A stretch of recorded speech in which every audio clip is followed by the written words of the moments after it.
You're listening to the Touch 'em Up podcast. I'm your host, Double M, and on today's episode, we have UFC 298 Volkanovski versus Topuria preview, predictions, and breakdown.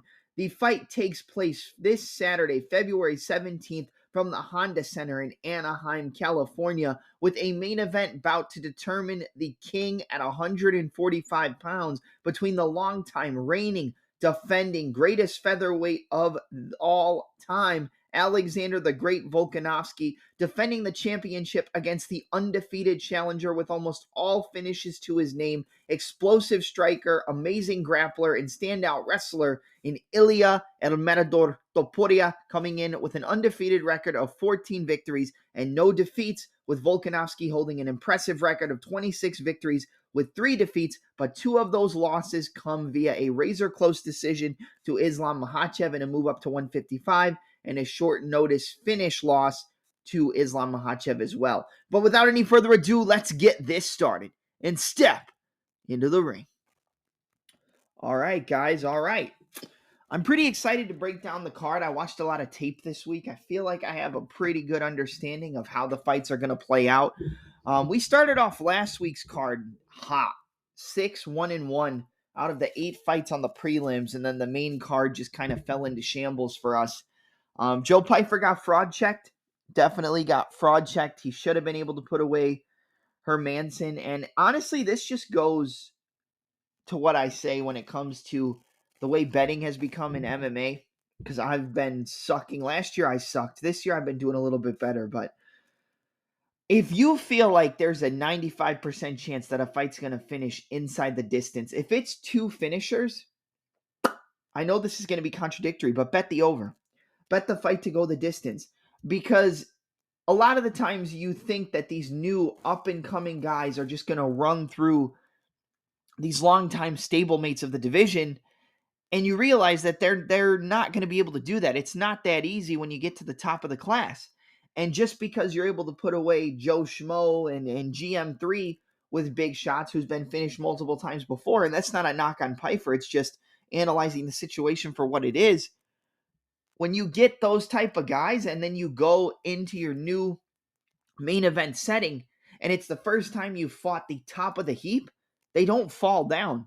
And if you can't get these guys to fall down, you're going to slow down. And that's what we saw. First 2 rounds went to Pyfer, and the last 3 rounds went to Jack Hermanson. Co-main event, I know we picked Andre Fili on the podcast. I ended up putting a bet on Dan Ige by knockout at plus 300, and I paired it with Pyfer KO submission for like $15 for like 197. And of course, we hit the plus 300 or plus 320, but we don't hit the minus 150 or minus 160. But, you know, it is what it is. That's what I say. Like, watch out for main events. Honestly speaking, main events of pay-per-views, fight nights, I think you should skip them in terms of the betting market. I think the most money is made on the undercard and the early fights on the main card compared to the co-main and the main event. Does that mean that you can't get the main event spot on? Does that mean you can't get the co-main event spot on and make a lot of money? No, absolutely not. But just overall, I feel like the best time to make money is on the early prelims, because I don't think a lot of people pay a ton of attention to it, and they're mainly just looking at the main events and the overall fights on the main card. But, yeah, that was just a little quick synopsis. I mean, Dan Ige getting that first-round knockout over Fili. We knew it could happen. We knew that early it was going to be Ige, late was going to be Fili. And Ige timed that right hand perfectly, followed up with one more shot, and put Touchy Fili's lights out. But let's get into this card. Let's get into UFC 298. I feel like it's time to start this fucking breakdown, so let's go. I'm going to hit you so many times, you're going to think you're going to disappear on the mothership. Are you intoxicated or something? Andrea Lee versus Miranda Maverick. I'm going to be honest. I'm not spending a whole lot of time on this fight, because this fight fucking sucks. It sucks. Nobody cares about this fight. I know your MMA purists and everything are going to say that they give a shit, but honestly, I don't give a shit. I've backed Miranda Maverick against Macy Barber. She lost the decision that she clearly won. Still makes me mad to this day. Andrea Lee survived 3 rounds with Natalia Silva, even though she got rocked, even though she got hurt. I think this fight is a coin flip. Andrea Lee does have some grappling. She does have some wrestling. Miranda Maverick, both of these girls I feel like are going to want to keep this fight on the feet and stay at a distance and strike. I think Andrea Lee is the more dangerous striker. I think the more volume-based striker is Miranda Maverick.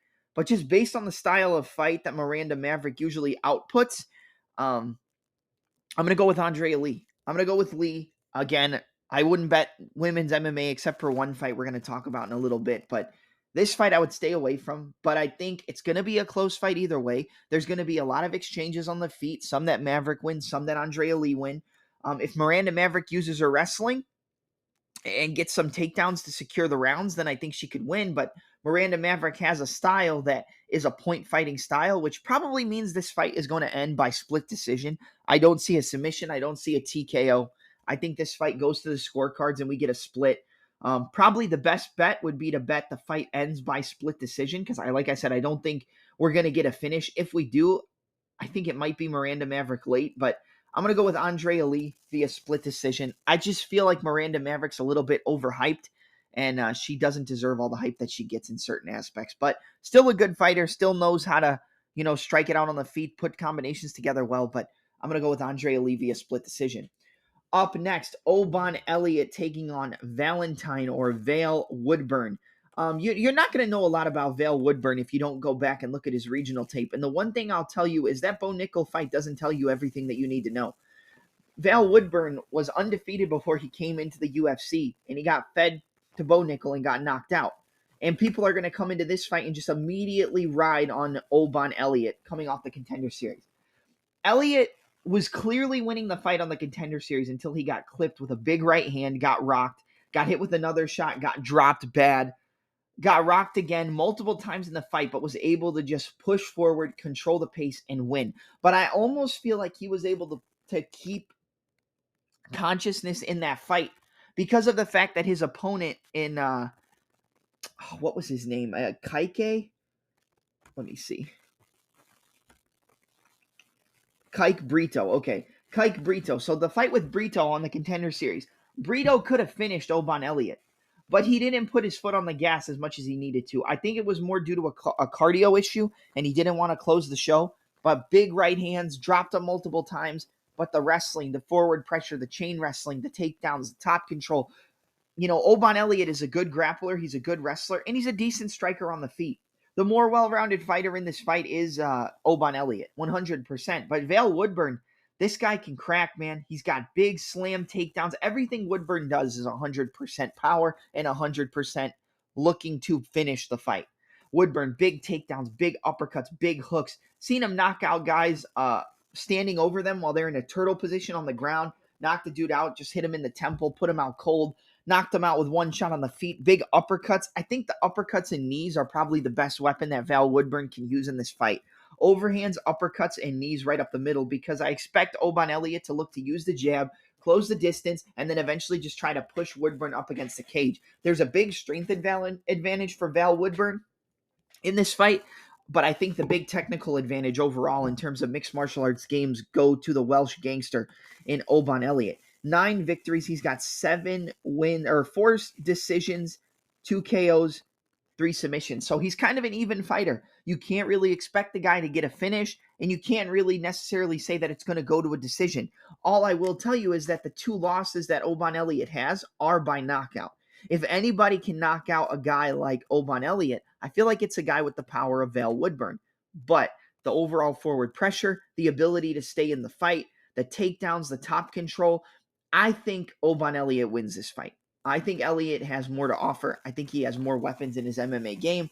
But again, you have to look at the same situation where we saw him get racked on the Contender Series and come back. But Woodburn's only professional loss is to Bo Nickel, somebody who the UFC straps a rocket to and is pushing them to be the top of the division, a future champion. Do I think Nickel's going to be a champion?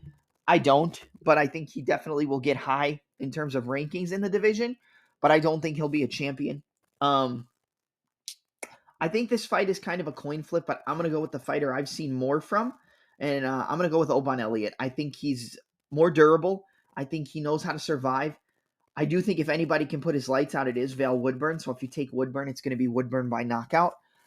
But I think the forward pressure, the wrestling, the top control, I'm going to go with Oban Elliot by submission. I think he gets those takedowns, top control, survives the first round, which is going to be hairy. He's probably going to get hurt at a certain point. The question is, can he survive? Can he survive getting hurt by Woodburn? Because he more than likely is going to get cracked. I think he can. I think he survives. I think he gets the takedowns. I think he gets to the top position, half guard, lands some big elbows, big hammer fist. We saw even in the Contender Series fight in the third round, the takedowns, the forward pressure, the ground and pound was vicious. I mean, he had full cardio even in the third round. Like there were points where he slowed down, but he still pushed a really heavy pace. And I think that pace is something that Woodburn is not going to be able to survive. So give me Oban Elliot via a second round rear naked. We'll go arm triangle. Second round arm triangle choke submission over Val Woodburn. Up next, we've got Josh Quinlan taking on Danny, left hand to God, Barlow. Josh Quinlan's a guy who's coming off his first loss in his mixed martial arts career. The Renegade, Josh Quinlan, 6 wins, all finishes, 4 KOs, 2 submissions, 1 loss via decision. That was to a former LFA champion in Trey Waters. I believe that's the last time Waters stepped into the cage. Yeah. So the last time we saw Waters inside the cage was April 2023. So he's been gone for almost a full year. Before he stepped into the UFC, he got a knockout in the second round at LFA 156, but he did lose via submission to Gabriel Bonfim, which we thought was the better Bonfim brother. I still think it's the better Bonfim brother, but they both kind of got fraud checked at this point. I think that this fight is going to come down to the technicality of Danny Barlow in terms of the overall striking game on the feet. This guy reminds me a lot of a Leon Edwards. Now, I'm not going to sit here and say that he's as good as Leon Edwards. I'm not going to sit here and say that he puts combinations together as good as Leon Edwards or that he even has the potential to fight the way that Leon Edwards does. But what I am going to tell you is that from what I've seen, this guy is pretty good. He's good. He got rocked on the Contender Series and dropped by Raheem Forrest, came back, hurt him with the left hand over and over, hit him with some big uppercuts and put him away. But 5 finishes out of 7 wins, never lost in his MMA career. You got to worry about the Contender Series guys because when they come into the UFC, they do tend to get fraud checked more than they actually tend to show out. You know, I guess you could tell that to Sean O'Malley, but I like what I've seen from this Barlow kid. Good movement, good footwork, moves in and out, very good back step counter left hand, 1-2 down the middle. The left hand of Danny Barlow, I mean, the nickname's left hand to God, but the left hand of Danny Barlow is a machine. It's a machine gun. It's quick, it's fast, it's efficient, and it's powerful. And Josh Quinlan is a good knockout artist as well. He has good wrestling, good takedowns. I feel like if Quinlan wants to win this fight, he has to make it dirty, get on the inside, single collar clinch, uppercuts, hooks, overhands, change levels, get the takedowns. Try to get Danny Barlow on the ground, takedown control.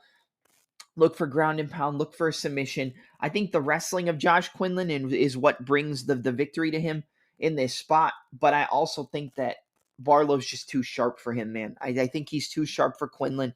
Quinlan, everybody looks at that Jason Witt knockout, and everybody's like, oh my God, Quinlan's power is unbelievable. He knocked out NyQuil, man, dude. Like, the guy gets hit, he goes down. That's Jason Witt. That's the guy that he is. When he gets hit with a big shot, he's knocked out. So I don't really take a ton into consideration when I look at that. And when I saw his last fight against Waters, he got taken down at certain points. He showcased good wrestling. He had some good combinations that he put together. You know, he's not only, you know, a one-hitter quitter fighter, but he falls in love with his power. And against the sharpshooter, against the sniper like Danny Barlow, who has good movement, good in and out movement, good lateral movement, good ability to, like I said, counter with the left hand, throw the jab, use his kicks as well. I think Barlow's just going to be too quick, too sharp on the counter, and I think he's going to get a TKO in this fight. So I'm going to go with Danny Barlow, left hand to God, to defeat Josh Quinlan via first round TKO.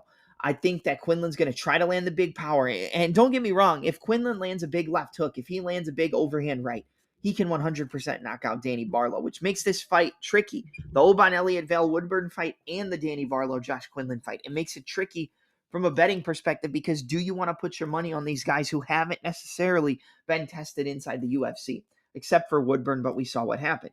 But then you can't take too much into that consideration because of how highly the UFC thinks of Bo Nickel.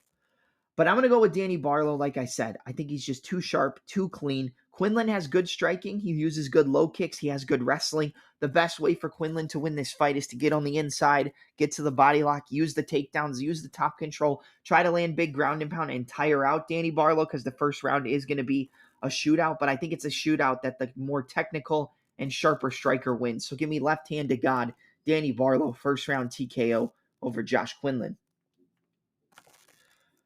Up next, we've got a battle in the light heavyweight division. This is a really solid fight between Zhang Minyang taking on Brendson Ribeiro. We saw Zhang Minyang on the road to UFC, where he was able to get that first round knockout. Just a brutal, I believe it was a left hand or a right hook. I think it was a left hook or a right hook, and then a follow-up shot. But he was out after the first shot up against the cage. Average fight time, 3 minutes, 57 seconds. This guy is looking to get in and get out. When you look at Ribeiro, I feel like the sharper striker in this fight 100% is Zhang Minyang. He is going to be the sharper, slicker fighter. Average fight time for Ribeiro is 3 minutes, 47 seconds. And then, like we said, on the side of Minyang Zhang, his average fight time is 3 minutes, 57 seconds. So I think that the sharper fighter is Minyang. He uses good footwork. He has a good 1-2 down the middle. He's got a good left hook. He uses good lateral movement, and he doesn't overcommit on his movement. I think that's the biggest difference I saw in the tape, was that when Ribeiro moves in and out, when he moves left and right, when he avoids, he kind of overcommits and over-exaggerates all of his movement, which can make it a lot easier for strikers the caliber of a Minyang to see. I feel like the less telegraphed, the sharper, the more technical fighter is Zhang Minyang. But at the same time, all of the victories for Brendson Ribeiro come via finish. He was a 6-1, 7-1 underdog on the Contender Series. I backed him on the money line in that main event. I think I ended up winning like $600-700 in a parlay. But I mean, at a plus 600 or 700 on the Contender Series, unless you're some fat, out-of-shape janitor who just decided to take the call for an extra $200 while you get beat up by their golden boy, then okay, don't take that fight. But other fights, man, like I think this fight is probably going to be one of your best fights on the card.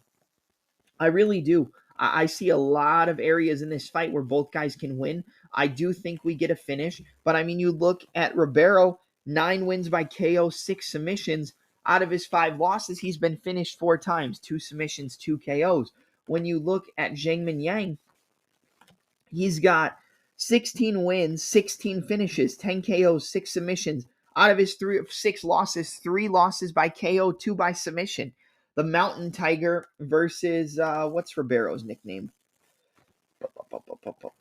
The Mountain Tiger versus the Gorilla, man. Like, this fight matches up so well. This is going to be one of your fights of the night, and somebody's going to get finished. But from what I've seen, Ribeiro's got a very solid right hand. He's got a good left hook. He uses his jab well. On the Contender Series, it seemed like he started off kind of slow, and then he was able to step back, find that right hand counter over the jab of his opponent. The only thing I don't like is when he gets backed up, when he gets pushed back, when he gets put up against the cage, he kind of tends to swing wild, overcommit, big overhands, big uppercuts, a lot of overreactions when they pressure him. And I feel like against a fighter like Zhang Minyang in the Mountain Tiger, you overreact like that, he's going to find the sharpshooter openings, because the one thing I will say about Minyang is even when he has an opponent hurt, when he has him rocked, he doesn't really overcommit. It's not big overhands, big uppercuts, wide hooks. It's just sharp, technical shots, jab, 1-2 down the middle, straight right hand, circle left, left hook right hand, moving laterally, moving in and out, controlling the range. He's the sharper, more clean fighter. But I've also seen Zhang Minyang get knocked out cold in a fight. I think it was a long time ago. Let's see. It was this one between John Vake. He got knocked out 2 minutes, 18 seconds into round 1, but he also has a loss to Askar Mazarov via KO back in December of 2018. Askar Mazarov is the guy who went by like 17 different names in his MMA career and had like an overall record of like 10-25. Like, the guy has some wins, but he has a lot of losses. He got knocked out by Mazarov. He got knocked out by Sergey Podayev, who currently has a record of 7-2. But when was the last time he fought? Last time he fought was November 2019. but he knocked him out. And both of these guys can get clipped. Both of these guys can get knocked out. Both of these guys have grappling. You see that both of them have submission finishes. Minyang's got a rear naked choke, an armbar win. But that loss to Askar Mazarov, man, that's not a good look, especially with how he looked in the UFC. Now, Minyang looked good on the road to UFC, like I said. Big, huge knockout shot against George Tokos. But that guy's not technically UFC level. We don't necessarily know if Ribeiro's UFC level, but from what I've seen, he looks to be UFC level. I watched a fight on the regional scene. It was on UFC Fight Pass, where it was a lot of takedowns, a lot of wrestling. He got taken down. He reversed position. He got dropped. He went for a takedown. Ribeiro's a lot more wild, which I think does play into the hand of Zhang Minyang in terms of the counter striking. And I do think that Minyang can clip Ribeiro and knock him out. But based off the fact that this guy lost to Askar Mazarov, based off the fact that I feel like Ribeiro looked clean on the Contender Series with his jab, with his 1-2. He wasn't as wild as what I've seen in previous fights. I feel like he's coming into this fight a little bit more technical, a little bit cleaner. I'm going to go with the underdog in Brendson Ribeiro to get the job done here by knockout. I think it's going to be a first-round knockout. I think the Gorilla is going to beat the Mountain Tiger. Now, I think overall the better fighter from a technical basis is Zhang Minyang. But, I mean, looking at his record, looking at the times I've seen him get knocked out, I mean, the guy's been knocked out cold. Not TKO, knocked out cold. And I think Ribeiro can do the same thing. So I'm going to go Brendson Ribeiro to find the home for that right hand. I think he lands a big shot over the jab of Minyang, knocks him out, and puts him down in round 1. So give me Brendson, the Gorilla Ribeiro, to topple the Mountain Tiger via first-round TKO at UFC 298. But this is a really solid fight, one of the best fights on the card, and one that you guys really need to look out for, 100%. Up next, we've got a battle in the UFC's bantamweight division between Rinya Nakamura taking on Carlos Vera. Short and sweet. Rinya Nakamura is going to run through this kid. But the one thing I will say about Vera is that he does seem to have pretty good jiu-jitsu, ability to work off of his back, ability to throw up submissions. But at the same time, all of his losses in his MMA career have come by finish and by submission. And I think with a fighter the caliber of a Rinya Nakamura, I mean, this guy, well, all of his finish losses, I should say, have come by submission. Out of his 11 wins, 5 submissions, 1 KO, 5 decisions. But I think that this fight is going to play out where if you're backing Vera as a plus 800 underdog or something like that, then you back Vera by submission because that's probably the only way he's going to win. But at this point, I think Rinya Nakamura is going to run through this kid. I know that he didn't run through Fernie Garcia, and we all expected him to. He won that fight by decision, right? Yeah, by decision. Before that, he knocked out Toshiomi Kazama, first round, 33 seconds in. I know a lot of people are going to pick the submission because that's just kind of how this guy fights. Like, he's a big grappler, but he doesn't have a lot of submissions in his career. I'm going to go with a knockout for Rinya Nakamura in round 1. I think they're going to close the distance. Nakamura's got good movement, good in and out movement, good controlling of the range, good sharp technical striking, ability to put combinations together, good takedowns, good top control. I mean, this guy can kind of do everything. His nickname is the Hybrid, and that plays pretty well to his fighting style. He can do everything. Even in the fight that he won via decision against Fernie Garcia, he wasn't able to get a finish, but he clearly won that fight by decision, dominated, and I think this kid is going to have a lot to offer the UFC in his coming fights, even with a step up in competition.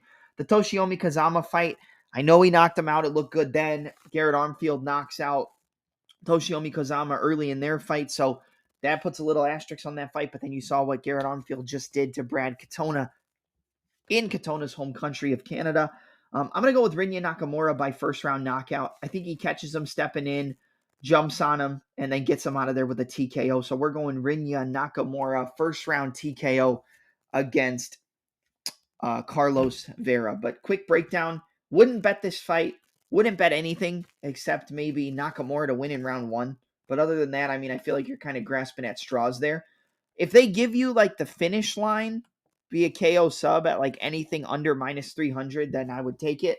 but it's probably not going to be. So Rinya Nakamura, first round TKO. Up next, we move to a fight in the heavyweight division between Marcos Rogerio de Lima taking on Justin Tafa, the brother of Junior Tafa. 21-10-1 for Marcos Rogerio de Lima, 7 victories, 3 defeats for Justin Badman Tafa.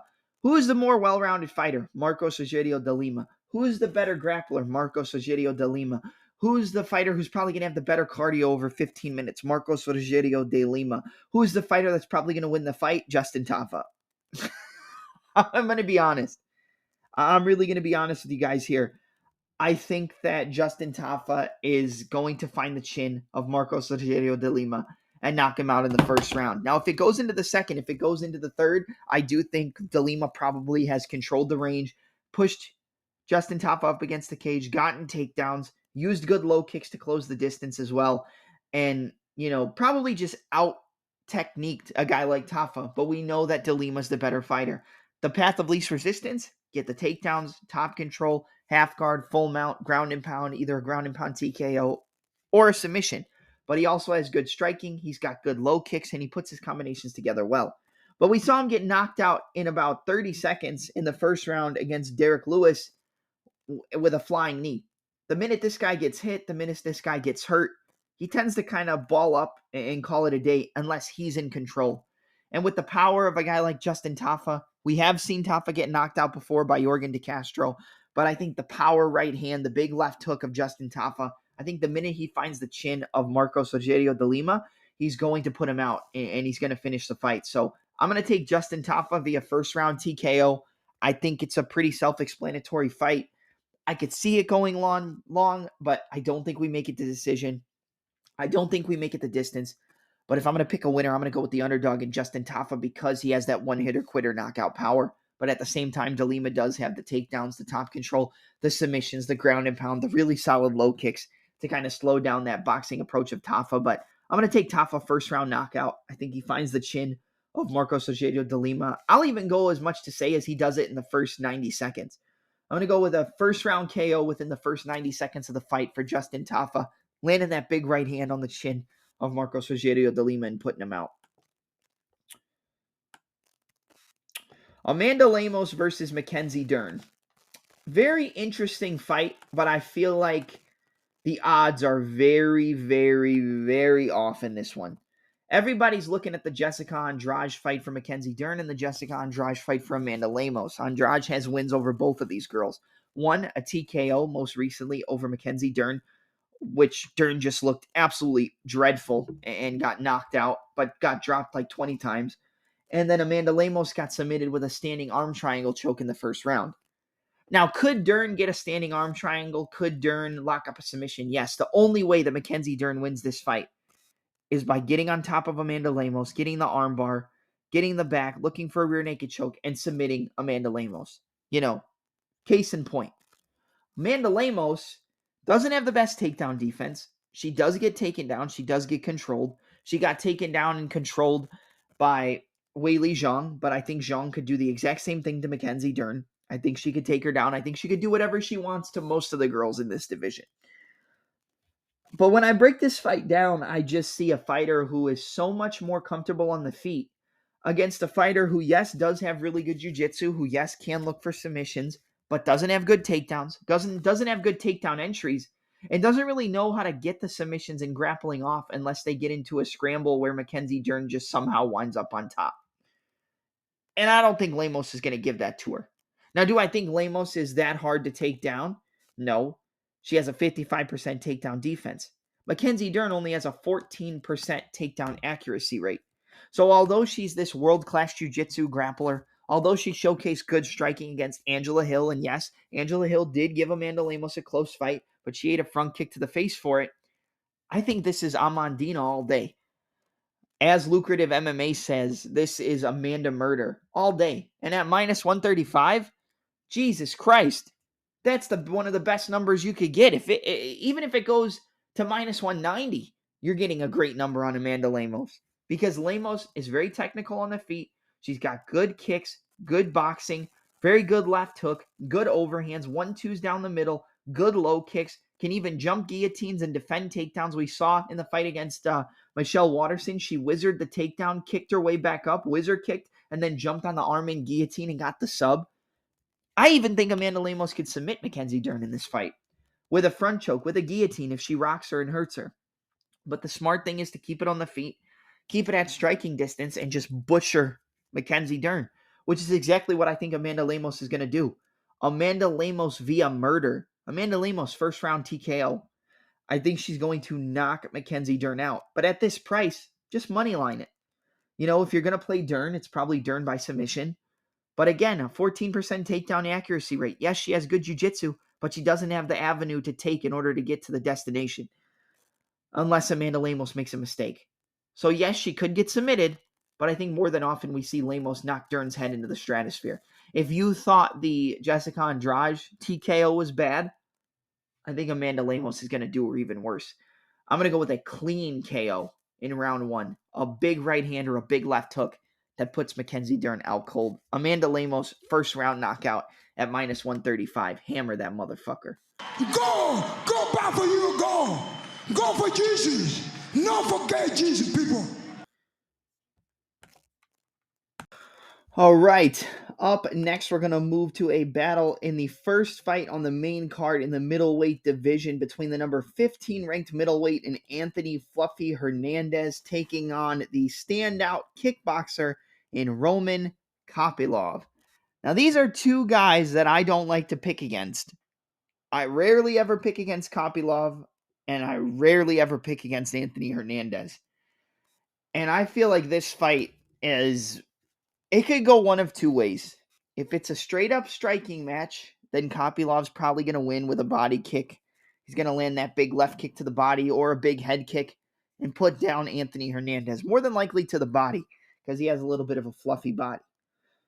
But Roman Kopylov losing this fight looks like how every other Anthony Hernandez fight looks. Forward pressure, decent 1-2s, good straight punches, constant pressure, chaining takedown attempts together, getting in the top position, looking for ground and pound, constantly looking to threaten with the guillotine, the arm in guillotine, threatening the arm in guillotine from the back, looking to take the back, looking for constantly attacking the neck, and looking to set up submissions and break the opponent. If it stays striking, I think Kopylov wins. I think Kopylov is live for a round 1 knockout because I think if Kopylov wins, it will be an early fight. He's very good at using that lateral movement. He uses the jab, uses the check hook, big left kick to the body, big left head kick, attacking the inside leg, 1-2 down the middle. He has very good ability to use his feet to move around and to catch opponents as they step into range. Hernandez is going to be there for the counters. He's going to get hit, but I just feel like the forward pressure, guys like Kopylov don't do well when they get pressured backwards. I don't necessarily think Kopylov is a counter striker. He's a very good striker. He has very good kicks. He has very good head kicks and body kicks, but he doesn't necessarily do too well when he has the pressure put on him. Can he land some decent strikes? Can he land a straight left? Can he land a check hook? Yes, 100%. But he can't really put combinations together moving backwards, and I think that's where Hernandez is going to take over this fight. The forward pressure, pushing Kopylov up against the cage. And Kopylov doesn't have bad takedown defense. He's got a 92% takedown defense. But he's never faced a wrestler with the chain wrestling, the takedown attempts, and the forward pressure of an Anthony Hernandez. Hernandez is a 57% takedown accuracy, but he averages 6.79 takedowns per 15 minutes.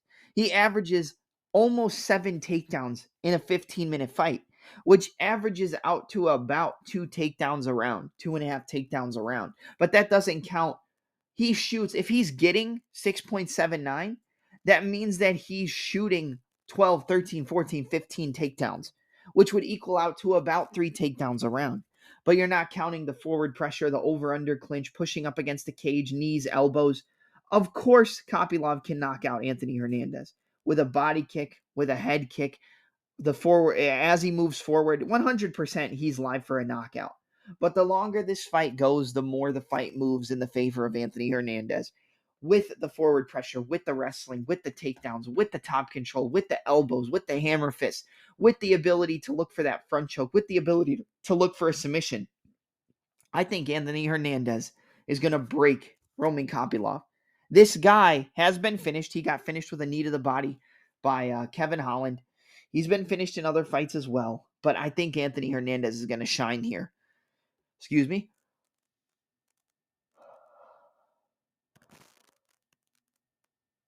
I have to... Woo! Thank you. Sorry. I had to sneeze real quick, but I think the forward pressure and the grappling of Anthony Hernandez is going to be too much for Kopylov. Guys like Kopylov, like I said, they don't do that well on the back foot in terms of a back foot counter striking. They do better moving forward. They do better controlling the distance, but more importantly, they do better when it's controlled pace. And the one thing that Hernandez isn't going to give Kopylov is a controlled pace throughout the fight. And I think the forward pressure, the takedowns, the top control, eventually he's just going to break Kopylov, slow him down. And I'm going to go with a third round guillotine choke submission for Anthony Fluffy Hernandez over Roman Kopylov. I think the best bet is Hernandez by submission or Hernandez to win in round 3. I think it's going to be a sub or a ground and pound TKO, and I think he's going to do it in round 2 or round 3, but I'm going to favor round 3. But I could see Kopylov breaking earlier because he does tend to have more success than the average fighter in the UFC. So I'm going to go with a third round guillotine choke submission for Anthony Hernandez, but I could see it towards the midpoint to tail end of the second round. But I like Fluffy here. I'm surprised he's the favorite. I thought the favorite was going to be Kopylov. But taking a shot on Kopylov, if you're going to take him, I would just take Kopylov by knockout because that's probably how he's going to win. But I'm going to go Anthony Fluffy Hernandez, round 2 or 3 guillotine choke submission. I'll go round 3 guillotine. Up next, we've got a battle in the bantamweight division. A very interesting fight between Henry Triple C Cejudo, the former double champ, triple champ if you count the Olympic gold medal, former bantamweight, former flyweight champion. A lot of people thought he probably beat Aljamain Sterling in his last fight.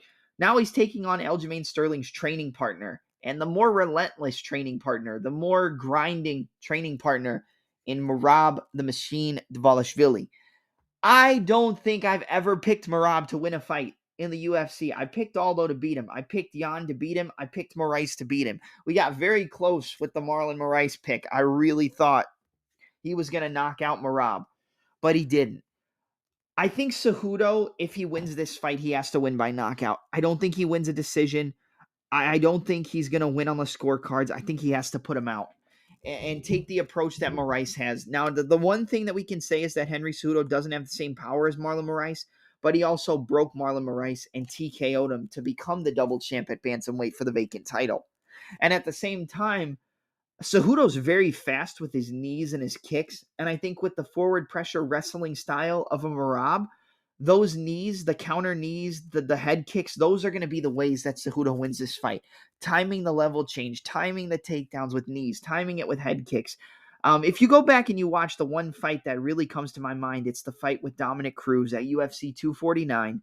When Cruz was moving left and right, he was bobbing, he was shucking, he was jiving, and he went to go one way and fake the other. Cejudo timed it and landed a knee as he lowered his level, dropped him and put him out. It was so fast. It was so crisp.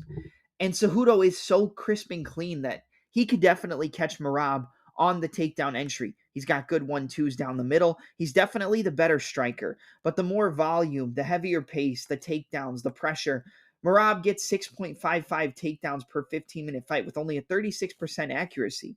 That means he's shooting about 15 takedowns. That's 5 takedowns a round in a 3-minute or a 3-round fight, which is what we're getting here. I think this is going to be a close fight. I think it's going to be competitive. But if we look at significant strikes, 4.46 from Merab, 3.93 for Cejudo. He takes less strikes than Cejudo at 2.41 to 3.15. He's got a 56% striking defense to a 60% striking defense rate for Henry Cejudo. I think that this fight is very close in terms of overall, but I think it's going to play out not close. It's going to go either forward pressure, combinations, push up against the cage, takedown, top control, ground and pound, rinse, repeat for Merab, or it's going to be Cejudo timing the level change with a big knee or a head kick, rocking him and knocking out Merab. If there's a finish in this fight, I think it comes from the side of Cejudo. So if you're expecting the fight to not go to a decision, it's probably because Cejudo catches Merab and knocks him out. Cejudo does have good takedown defense. He has an 83% takedown defense rate. which is going to make it harder for Merab to get the takedowns. But the thing is, even if Merab doesn't get the takedowns, just getting in the clinch, just landing punches, just landing knees, just pushing Cejudo up against the cage, I think it's going to be a very close 2 rounds. But I think Merab is going to take over in round 3 and get more takedowns, get more strikes, have more output, get more takedowns, get more top control time, and steal 2 out of the 3 rounds. I don't think it's going to be a 3-round dominance for Merab. I do think that Cejudo is going to have his moments. I think he's going to land the bigger shots. And like I said, if there is a finish in this fight, I expect it to come from the side of Henry Cejudo. I see a lot of people betting on Merab, and it makes sense. I'm going to pick Merab to win. I'm going to pick Merab Dvalishvili to win via 29-28 split decision.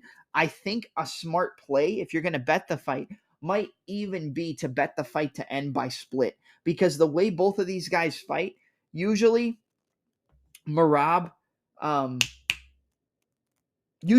dominates. It's not going to be a split or a close fight. Henry usually finishes his opponents, but he can go to a split decision. I think based on the way that this fight plays out, with the takedowns, with the grappling, with the ability to kind of cancel each other out in terms of the wrestling, it's going to be that forward pressure. It's going to be the entries into the wrestling positions and not so much the wrestling itself that's going to win this fight for Merab. The over-unders, the double-unders, pushing up against the cage, the knees, the elbows, the strikes off the break in the clinch, the 1-2s to enter back into the clinch.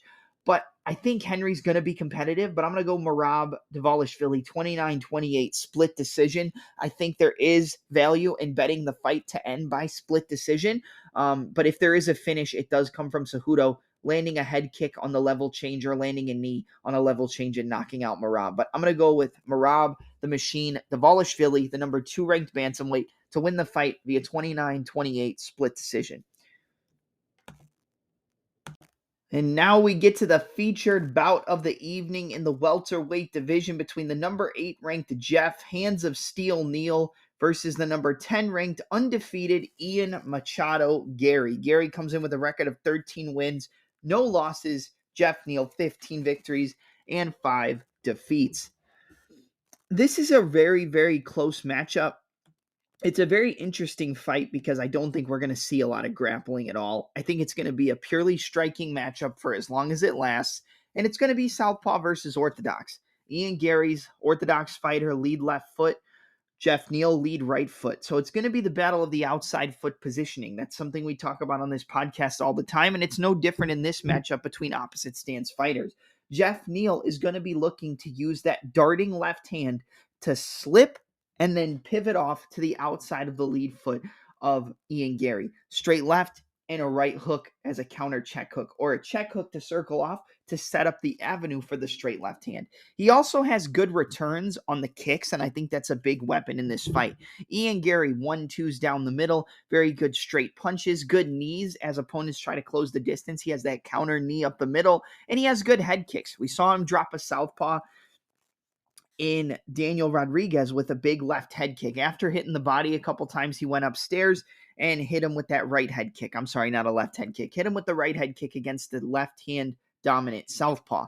And it's going to be similar in this fight with Geoff Neal, but the one thing I do think that is different is the fact that not only is Neal better in the pocket, I feel like he has better head movement than the other southpaws that Ian Garry has fought. I feel like he has a smaller window where he executes his counters to where they're not as telegraphed as some of the other fighters that that Ian Garry has faced before. A lot of the other southpaws that he has faced, they kind of make their telegraphs and their reads a little bit more well-known. The straight left hand of Geoff Neal is a piston. The counter right hook is a little bit telegraphed, but the way he sets it up with his head movement and his lateral movement, it's very, very similar. It's very well executed and it's very clean. Geoff Neal is a very clean striker. He stepped in with Shavkat Rakhmonov.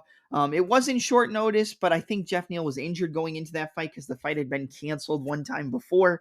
And although he got rocked and then eventually submitted by Rakhmonov, it went to the 3rd round. He rocked Shavkat in that 3rd round with a big slip counter right hook in a straight left hand and hurt him multiple times.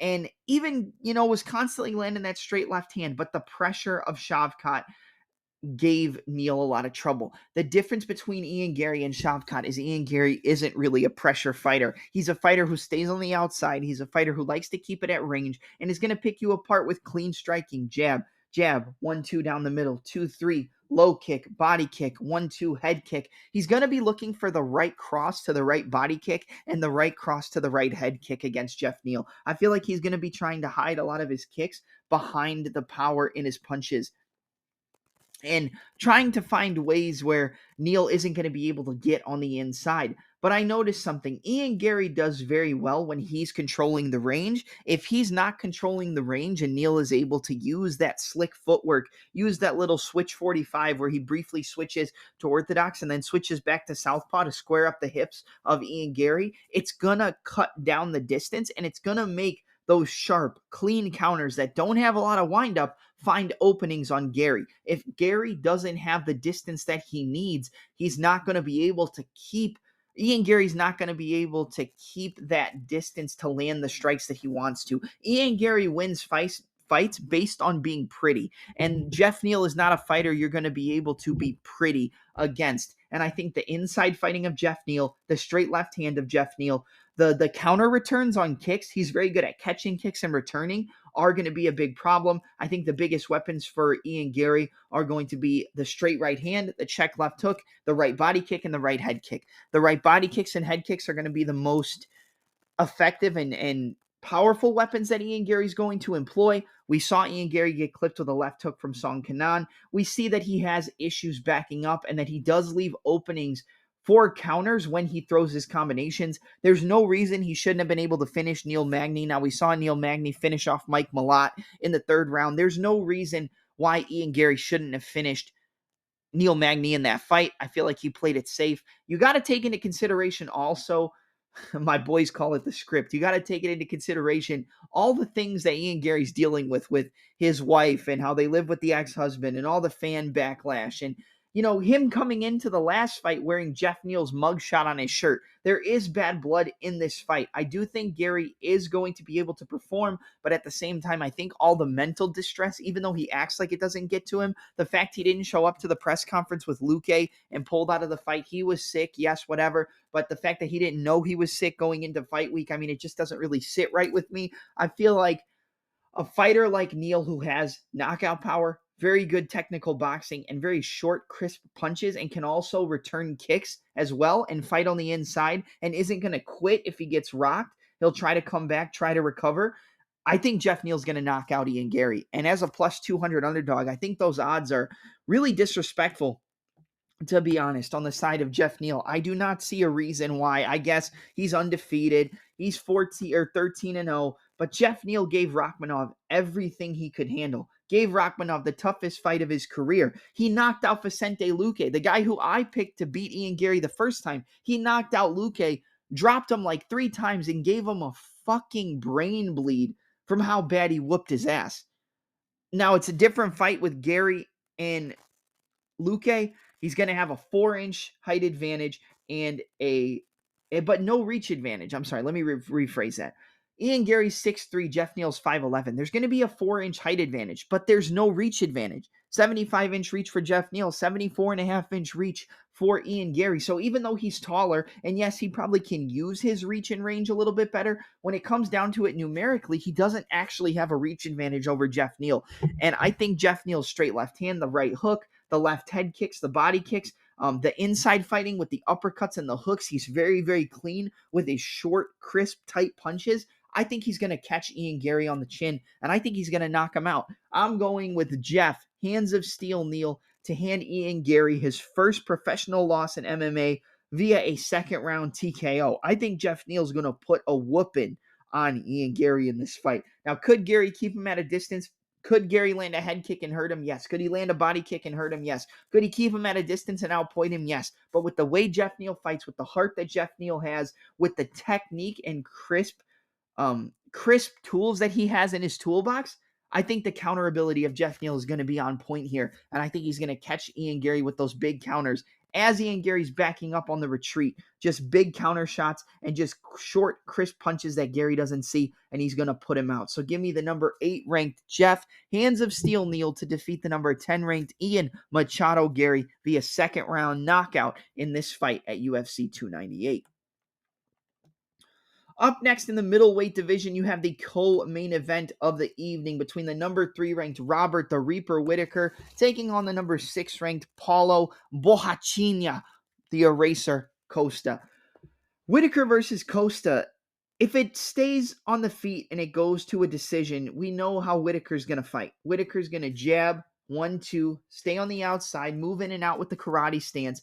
Use those front kicks up the middle, the side kicks to the knee, the 1-2 rear head kick, the lead uppercut, right cross, rear head kick, the cross into the lead head kick, a lot of movement, the jab, the check hook, the 1-2s, kind of darting in with the right hand. Whittaker's going to want to keep this at kicking range or just outside of kicking range and be the faster, quicker, slicker fighter. He's going to want to keep it on the outside, and he's going to want to dance around Costa, find big counters that could potentially rock him, piece him up and outpoint him over 15 minutes, maybe even use his wrestling. I could see him using some counter takedowns towards the end of each of the rounds to kind of seal the rounds in his favor. But the problem is, I know Paulo Costa is a fighter who is kind of a head case. Like, we think he's going to show up. He won't show up. He gets injured. He has staph. There's a bunch of problems. We haven't seen him compete. You know, we saw him beat Rockhold, and he looked pretty good in that fight with his grappling, with his takedowns, with his wrestling, with his technical striking. But he should have beat Rockhold. I mean, that's kind of how it should have gone. And Rockhold made it a very close fight. Now, Rockhold's a veteran, one of the best in the division for like overall MMA history. But I do think that Costa gives Whittaker a lot of trouble that I don't think people are understanding going into this fight. Yes, Whittaker's very good on the outside. Yes, Whittaker's very good at point fighting, at winning fights on the scorecards. Usually, if you're going to bet Robert Whittaker, you're going to bet Whittaker by decision because that's just the way he fights. He pokes and prods. He uses the jab. He enters on the double jab. 1-2, check hook, right head kick, 1-2, right head kick, lead uppercut, right hand, right head kick, counter takedowns. He's a very good, well-rounded fighter. But Dricus du Plessis was a huge underdog against Whittaker. And he not only took him down and landed big ground and pound at the end of the first round, but he knocked him out in the second round. I think du Plessis by KO in round, just in general, was like plus 550. I bet on du Plessis by knockout over Whittaker. And I made my money that night. And I could see the same exact thing happening with Costa knocking out Whittaker. Whittaker is a very technical fighter. He's a very talented fighter. He's a very well-rounded, technical individual. But he's never had the best chin, and he's never had the best durability. I know what you're going to say. He got dropped by Yoel Romero, and he survived. He did. But Yoel Romero and Paulo Costa are very similar, and I would venture to say that the more well-rounded fighter with better tools in their toolbox between Romero and Costa is Paulo Costa. Now, with the layoff, with all the time off, with all the time in between fights, you can't really make concrete assumptions as to how is Paulo Costa going to show up in this fight. But based on the pictures you see on his IG, the man looks like he's in very, very good shape. Okay, and when I look at this fight from a technical perspective, I do think Whittaker can outpoint him. I do think Whittaker would probably win if it goes to a decision, but the bigger fight-altering moments, the bigger power is going to come from Paulo Costa. The concussive knockout power is going to come from Paulo Costa. And I know what you're going to say. Costa doesn't have a lot of knockouts in his UFC career unless it's Uriah Hall, unless it's Johnny Hendricks. That's all true. But if there is somebody that Paulo Costa can knock out, I think it's a guy with the chin and durability issues of a Robert Whittaker. I do think Paulo Costa is viable to land a big shot and hurt Robert Whittaker. And if you go back and you watch the du Plessis fight, do you remember that when du Plessis hurt him, the first thing that led up to the finish after he rocked him with that jab was a body shot? He hit him to the body, and that's really what ended the fight. Hit him to the body, came back up top one more time. But the body work of Costa is some of the best in the division. He knows how to rip those uppercuts and left hooks to the body. And that's one of the reasons why he knocked out Uriah Hall in their fight. This is going to be a stand-up fight. If anybody resorts to the wrestling, I think it's going to be Robert Whittaker. But I'm going with Paulo Costa as the underdog to knock out Robert Whittaker. He doesn't have the best durability, and going into the same thing as the du Plessis fight, I feel like he doesn't have the highest motivation to get back to the middleweight championship, especially knowing now that the champion is a guy who not only beat him, who not only took him down, who not only dropped him, but finished him off when Robert Whittaker was a huge favorite. Well, here he is again as a minus 205 favorite against a guy with arguably more power than Du Plessis, arguably a better technical fighter than Du Plessis, arguably has more tools in his toolbox than Du Plessis. The only thing that's hurting him is the inactivity. But if we're going off actual skill set, if we're going off actual ability to finish the fight, if we're going off actual ability to win the fight, it's Paulo Costa all day. Paulo Costa knocking out Robert Whittaker. And that's what I'm going to go with. That's what I'm going to go with. I'm going to go with Paulo, the Eraser Costa, the number 6 ranked middleweight, to defeat the number 3 ranked Robert the Reaper Whittaker via a second round TKO. I could see it in the first. I really could, but I'll go second round based off the respect I have for Whittaker. All right, up next in the main event of the evening for the featherweight championship, you have the undefeated challenger in Ilia El Matador Topuria taking on the champion, the man undefeated at featherweight, the man who's never tasted defeat at 145 pounds, Alexander the Great Volkanovski. A combined record of 40 victories with only 3 defeats between the two. You have 26-3 Alexander Volkanovski, 14-0 Ilia Topuria. Man, the odds on this fight are flipping. Topuria opened as a slight underdog. He jumped to a favorite. Now he's back to the underdog. And a lot of people are picking Volkanovski to win this fight.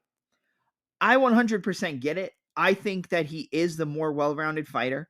I think Volkanovski has the better championship cardio. I think in round 4 and round 5, just on the way I expect the fight to play out, that Volkanovski could get a late finish over Topuria if he's able to survive early.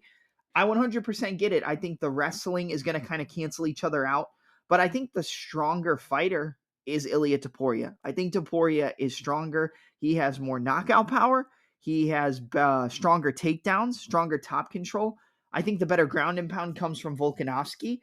But I really just find it hard to see an area or see a world in where Topuria doesn't finish Volkanovski. I don't like picking against either guy.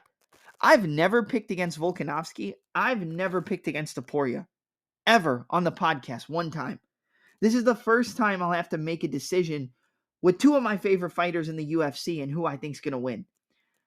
I know that Volk took that fight against Islam Makhachev the second time on short notice. I know he said he was drinking leading up to the fight. He shouldn't have taken it. I agree he shouldn't have taken it. I think it was a bad decision to take it, but he's a tough guy and he's exactly what he's known to be. He is what his occupation requires. He is a fighter. But he still got head kicked and got knocked out by Islam Makhachev. That was back at UFC 294. We're at UFC 298. UFC 294 was October 21st. We're in February. November, December, January, February. 4 months after he got knocked out cold. I know he wasn't out cold, but he was basically out cold. With that head kick, he started with a body kick, landed a head kick, and then knocked him out.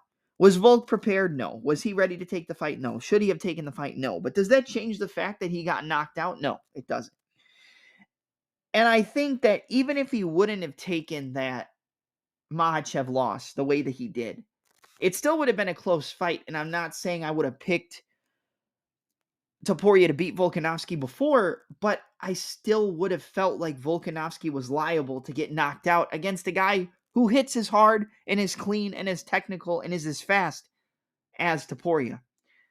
He also has good wrestling. We've seen him showcase his wrestling. We saw him stuff the wrestling and pancake Bryce Mitchell and submit Bryce Mitchell, who is known as one of the best grapplers in the division. We saw him take down and drop Josh Emmett. Josh Emmett's gotten dropped before. He's gotten taken down before. But this guy just doesn't really have a lot of holes. He got dropped with a lead head kick from Jai Herbert, came back, found his way back into the fight after getting rocked and hurt, landed a big left hook to the body and a right hand up top and knocked Jai Herbert's head into the crowd. I think that coming off that knockout, Ilia Topuria is going to knock out Alexander Volkanovski. Do I think Volkanovski has had tougher competition? Yes. Do I think Volkanovski wins if it gets into round 4 and round 5? Yes. I think he wins late. I think if Volkanovski wins, it's either a 4th or 5th round TKO or a decision. Do I like picking against either of these guys? No. And it pains me to do it because I have to pick against somebody. But I think the power of Topuria at this point in Volkanovski's career, maybe I'm reading too much into that last knockout. That could be the case, but I think even if he didn't have that fight, I would still find ways where Topuria could knock out Volkanovski. And it's not like he's just a big power puncher who doesn't have technique, who doesn't have footwork, who doesn't set his shots up well. He sets up his shots well. He uses good fakes and feints. He finds openings and he exploits them. And I think that's what he's going to do against Volkanovski. Now, do I think it's going to be a round 1 knockout? No. But I think Ilia Topuria is going to knock out Alexander Volkanovski and become the new UFC featherweight champion. I think it's going to be a 3rd round knockout. I don't think it gets to the championship rounds, but I think he's going to work that body. Volk's going to have some good moments as well. I think Volk might get a takedown. I think it would be good for Volk to use his grappling more in this fight. Mixing up the grappling and the takedowns and using the ground and pound. I do think he can slow down Topuria. And we do look at Pyfer versus Hermanson, Topuria versus, Volk. It's a different kind of style matchup. And I think Topuria is a better fighter than Pyfer, but you can't put all your eggs in one basket when breaking down a fight like this. But I do think that the technical ability, the footwork, the counter, the good boxing, the lateral movement, the in and out movement, literally fighting like a matador. I think he's going to find a big counter on Volkanovski with that right hand, and he's going to put him down, and he's going to finish him. Give me Ilia El Matador Topuria to defeat Alexander Volkanovski via 3rd round knockout and become the new UFC featherweight champion. I'm not going to bet the main event. I'm not going to touch it at all. I have too much respect for both guys. I'm not touching it. I think there's better ways to make your money on this card. But that's it. That's it for my UFC 298 preview, predictions, and breakdown. The fights take place this upcoming Saturday, February 17th, from Anaheim, California at the Honda Center, live on ESPN Plus pay-per-view. You can get this podcast anywhere you get your audio podcast. That includes Apple Podcasts, Google Podcasts, Spotify, Anchor, Breaker, Stitcher, and many, many more. This podcast will be uploaded and edited to my YouTube channel, which is the same name as the podcast, at the Touch 'Em Up Podcast. I'm your host, Double M, and I'm out. Enjoy the fights this weekend.